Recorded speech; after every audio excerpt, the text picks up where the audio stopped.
Did you know that your first narcissistic experience in this life was at your own home, your childhood home, the home you grew up in? Whether you've experienced it, whether you've witnessed it. Now, why is it so hard for people that live in toxic families, sisters, brothers, parents, uncles, cousins, aunties, to walk away from that toxic narcissistic family, start their own life away from them? Number one would be the way we're connected in this time and date. Social media. You open your Instagram, they're there. Twitter, Snapchat, Facebook, families dead. And so you feel like you're attached to them, you can't leave them, they're always there. And to that, I would say just take a break from social media, or at least unfollow your toxic cousins, brothers, sisters, whoever they may be, for your own sanity, your own peace of mind. Number two would be society. Society tells you it's not okay. Walk away from your family. It is not okay to leave your parents, brothers, sisters. It is not okay to do so and so. But to that, I've talked in my previous video that we don't care what people say. We don't care what the society has to say. Do what you want. Number three, which is the most important one, is you're afraid you're going to be called the bad person in the family. You're afraid you're going to be called the selfish person that left their family and walked away. But hey, don't they already talk bad about you? Have you not tried being with them for so many years? We all know someone that has been living with narcissistic families for years, hoping that it might change, but it doesn't. And when it comes to dysfunctional families, whether you're with them, whether you live with them, or you leave them, they're still going to talk bad about you. You expect a toxic, dysfunctional family to support you when you decide to become someone special? How dare you step out of that little box the whole family's been in? For years, for centuries. Who are you? You think you're better than us? Not only you want to walk away, but you're smart and you're talented and you're planning to do so and so in life.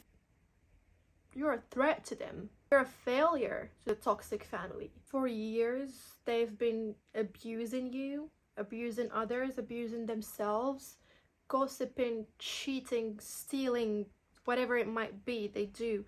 And you say, oh, I don't want that. I don't like that. A threat to them. You think they're going to say, oh yes, someone is going to do something that no one in this family has done before. You think they're going to be happy for you? No, they don't want you to step out. They want you to stay in that little box they've made.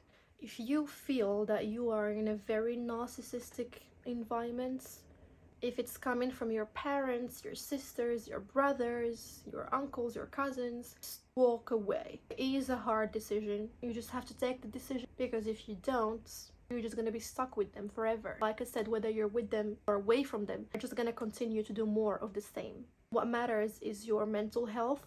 What matters is you think that you don't belong to that family. You want to be better. You want to work on yourself. Go ahead and do so. Sometimes your family might not be very bad people. They might be good people, but they had no choice but to become who they are because they grew up in similar situations, generation after generation. They might not be bad, and for that you don't have to completely forget about them. You can walk away and start your own life, but they're always there. If they need your help, you're going to help them. Emotionally, financially, however you might be able to help them, you will still help them. But you are detached from that toxic environment. And when you do so, your mind is free and fresh to do new things, to become a new person, go out and find who you really are when you're not surrounded by those toxic, narcissistic parents, sisters, brothers, whoever they may be. Just try to walk away and tell them, you know what, I want to be isolated, I want to work on myself. I'll always check on you. I just want some space. It's okay to do so. If you're gonna be called bad and selfish, so be it. When you are happy, when your mind is free of all the toxicity from your dysfunctional family, you're going to be very strong and ready to be who you really are. You're going to discover a new person in you. Don't let anything hold you back. If they are not good for you, you walk away.